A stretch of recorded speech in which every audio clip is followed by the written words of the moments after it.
สานังพุทโธภควาติอิติปิโสภควาอะระหังสัมมาสัมพุทโธวิชชาจารณะสัมปันโนสุขโตกวิทูอนุตตรปุริสธรรมสารติสัทธาเทวมนุสานังพุทโธภควาติอิติปิโสภควาอะระหังสัมมาสัมพุทโธวิชชาจารณะสัมปันโนสุขโตโลกวิทูอนุตตรปุริสธรรมสารติสัทธาเทวมนุสานังพุทโธภควาติอิติปิโสภควาอะระหังสัมมาสัมพุทโธวิชชาจารณะสัมปันโนสุขโตโลกวิทูอนุตตรปุริสธรรมสารติสัทธาเทวมนุสานังพุทโธภควาติอิติปิโสภควาอะระหังสัมมาสัมพุทโธวิชชาจารณะสัมปันโนสุขโตโลกวิทูอนุตตรปุริสธรรมสารติสัทธาเด็กๆมาแล้วก็จะกินกาแฟได้ เบิ่งหมู่เพิ่นมาหลายหรือมาน้อยจ้าบัด ขอบคุณ จ้า ครับขอบคุณแม่นอนนอนกาแฟ ข้าวเช้านะคะ ก็มาเดี๋ยว300แล้วก็ไปได้ ไปแรกจะไปแรกกินข้าวเช้านะ อันมือฉลองบ่ได้เป็นสิคนจะอยู่ใส่นี่รถจะจอดใส่นี่คือคน มาหลายอยู่บ่ มาแล้วจ้ะ จ้า อันเพิ่นขาคนตาย2คนมาโอ้บัดสุด รายการ จัดน้อยกว่าพี่อยู่นี่ไว้ซีดนั่ง ไปต้ม ที่ ไข่ เขาเป็น ค่ะ จัดสวย สาธุ สาธุบัดสิบาปสิบาป ไปเอาซีนะไปต้มไข่ท่า เปลี่ยนเป็นไข่บ่ เปลี่ยนกันที่ว่าไปแรกกินข้าวไงนะ กร เพิ่น รมการเฮากรรมการน้อยล่ะเอาน้ำจากกาแฟขึ้นมาเสิร์ฟไปขาวขึ้นเด้อเห็นใหญ่เพิ่นขึ้นลงยาโบสูงเด้อเห็นบ้านเสิร์ฟขอบคุณครับแม่ หมดนี้ผู้บ่นอนใครอยู่เนาะโอ้มาแจนี่นอนหลาย ยกที่2ก็สิจุดหน้า89เด้อเด้อผ่านต้นก็จะจุด ทางทิศตะวันออก ขึ้นครึ่งประมาณนี้แหละก็สิประมาณนั้นขึ้น เสียงเหนือนี่ทางทิศตะวันออกพี่น้องเฮาก็มาเท่าใด200กว่านะครับหลายอยู่200กว่านะ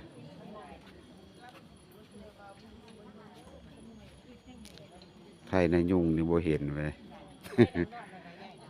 ไทยนายุ่งนี่บ่มาบ่ไทยนายุ่งอยู่ไกลๆนี่ก็บ่มาเนาะมีแต่ไทยอื่นตัวน่ะ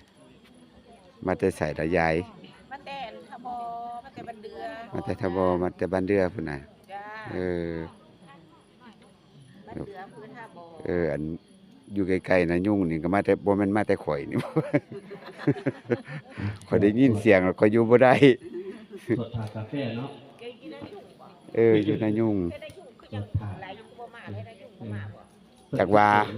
เขาเจ้าค้ายากโหดดี ไม่ออกจากเราปล่อยขึ้นมาเด้อแบบนี้ไม่ออกคนเดียวคนเสียจะพวกกับบ่ได้เด้อ อยู่บ้านใดละยายเจ้า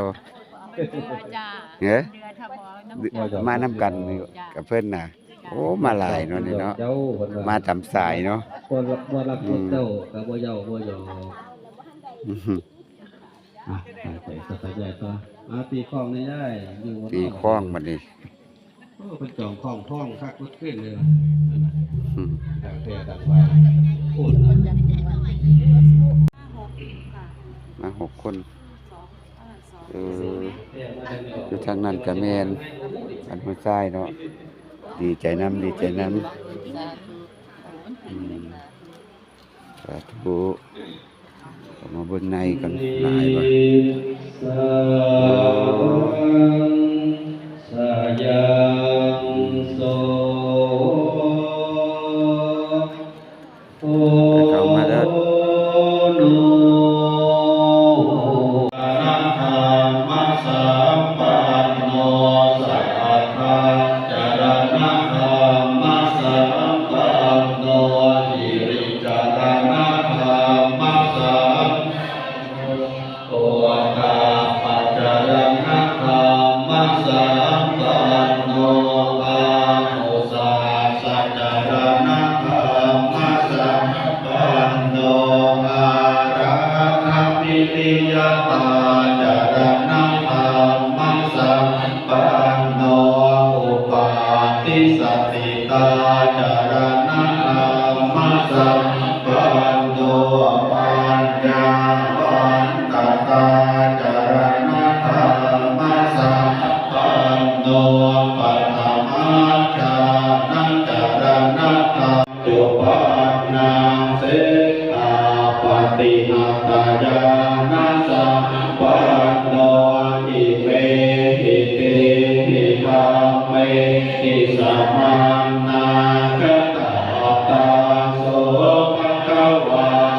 จักขังมัสสังตังโน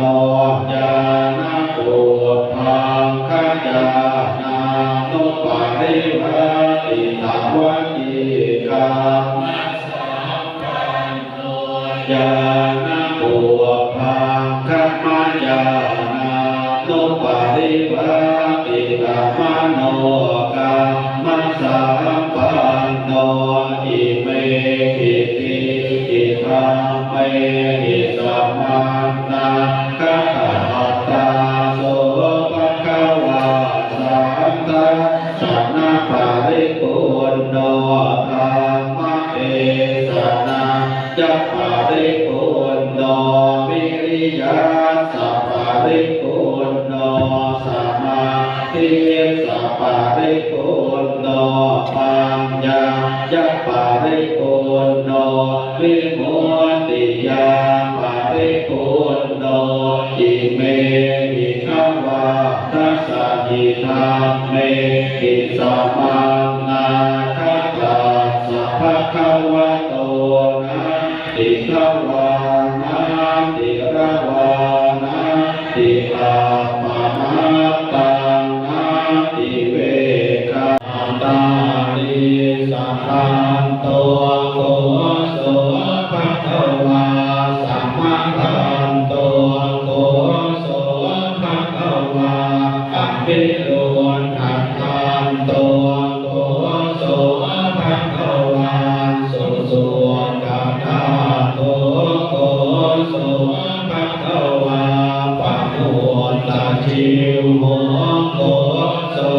ภะคะวาพระมัสสะโตกัปะวิกัปปานิโกโสภะคะวาอภิติละเนโตโกโสภะคะวาโกปะปุโกโกโสภะคะวาพุทธัสสะภะคะวะโตภะมุกัมตะเรกาตาชาติอุณนาโมทัสสะมุทุกาตุลัสสันติภาตุนิสาสี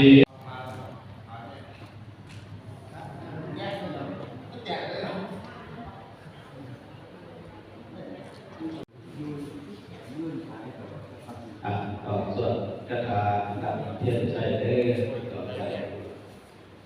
อันนี้ของดีของเก่าละ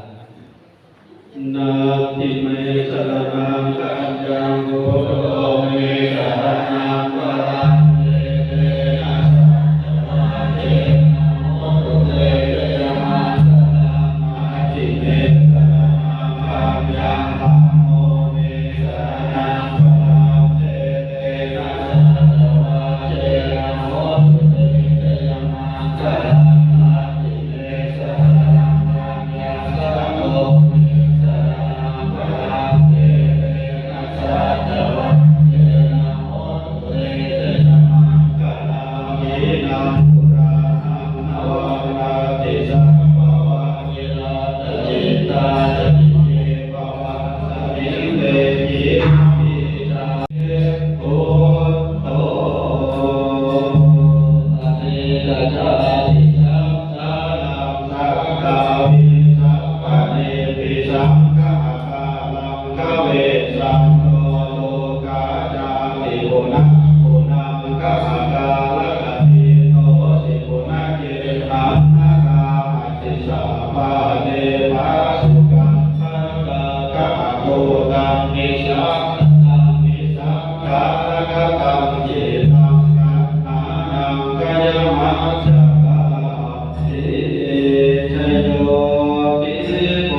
มาลสัตตา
ความสุขความเจริญปรารถนาสิ่งประการใดเป็นไปในทางที่ชอบประกอบในทางที่ธรรมก็ขอสิ่งนั้นจงพันสำเร็จจงพันสำเร็จปีใหม่ไก่มาถึงสงกรานต์ขอมีสุขภาพอนามัยแข็งแรงสัพพะนอกสัพพะในธาตุขันธ์ทั้งหลายด้วยแข็งแรงทุกท่านทุกคนทุกตนทุกน้ำบุญทุกน้ำทรงเดินทางเกี่ยวกับปลอดภัยผู้อยู่วิสัยผู้ไปวิโสพุทธรักษาเทวดาคุ้มครองทุกท่านทุกคนเด้อสาธุ สาธุ สาธุ สาธุ อาคารหลังนี้อาคารหลังนี้ที่จริงแบบสร้างขึ้นมาความเจริญเมื่อวันที่ 30 มีนาคม พุทธศักราช 2556 นั่นคือว่าเจริญแต่คือว่าเจริญจริงๆคือวันเช้าวันที่ 11 31 เนาะ30คือวันนี้ 31 มีนาคม ก็ขึ้นวันที่ 30 ส่วนพระพิเศษก็มีพิธีกรรมแบบนี้เกิดพุทธาพิเศษภาคกลางคืน 30 มีนาคม วางเสือเริ่มเช้าของวันที่ 31 มีนาคม พุทธศักราช 2565 ปั๊บ50 โมง50 โมงพอตอนนั้นว่าเลย50 โมงปั๊บเสือเริ่มฮอดปีนี้31 มีนาคม พุทธศักราช 2569 เนาะไม่ได้ว่าเก่าสมองมีนาคม31 มีนาคมก็เลยเอานิมิตตัวนี้เป็นบุญประจำปีเป็นบุญมหาชาติผู้เขาเห็นปีนี้เป็นปีแรกที่หลวงพ่อนี้หลังจากที่เขาได้เทศว่องรอเนาะเทศว่องรอพระรูปเหมือนหลวงพ่อพระจินราชอาตมาไปกราบพระในประเทศไทยจะบวชมากจะเป็นคนมากไปกราบพระ7 โมงครึ่งอันนี้เตรียมตัวครับเตรียมตัว7 โมงนะครับ7 นาฬิกา 30 นาทีนะครับประตูครับประตูท่าถ้าไปใช้บาตรนับกันทำบุญร่วมญาติธรรมร่วมกันเกี่ยวกับร่วมต้นบุญตนนำกันตอนนี้เสียงกลองนะครับจะออกวันที่ทุกคนกำลังแห่เขาบ้านก่อนเนาะนะครับกำลังแห่เขาบ้านก่อนแห่ของกินเลยครับแห่ของมาทำอะไรกินหลังแห่ของมาเลยออกไปไหมเดินทางก่อนไปดีแค่อยู่ดีนี่เนี่ยนะครับ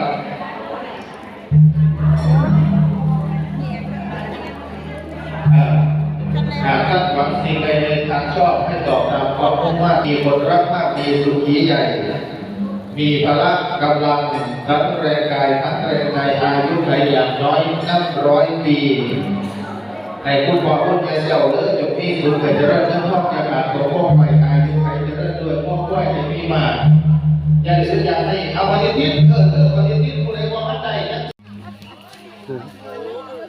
ซูเมอร์นี้นะครับซูเมอร์นี้ในปัจจุบันก็กลายเป็นมาโลกเข้านะครับเกิดมาไปตามยุคซูเมอร์นี้เป็นยุคที่ใส่เงินซื้อของ